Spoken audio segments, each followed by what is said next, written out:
আজকে নতুন রেসিপি লাউ শাক কুচি কুচি করে কেটে নিয়েছি, মসুর ডাল ভিজিয়ে বেটে নিয়েছি, পেঁয়াজ কুচি, আদা রসুন কুচি, লবণ স্বাদ মতো,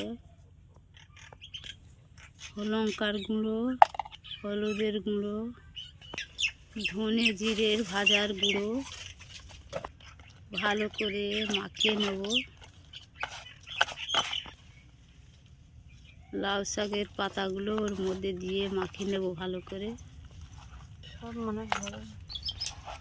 লাউ শাক মসুর ডালের বাটা দিয়ে বড়া বানাবো।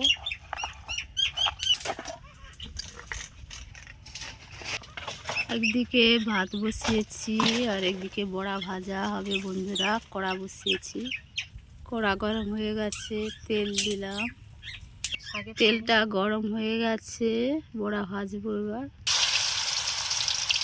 বড়াগুলো ভেজে নেব এইভাবে দিয়ে।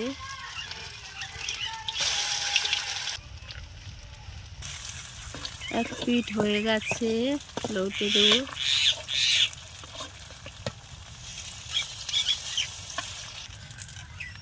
কুমড়ো শাক মুসুর ডালে বড়া হয়ে গেছে, তুলে নেবো একটা একটা করে। ওইভাবে আবার তেল দিয়ে সব কটা এইভাবে ভেজে নেব।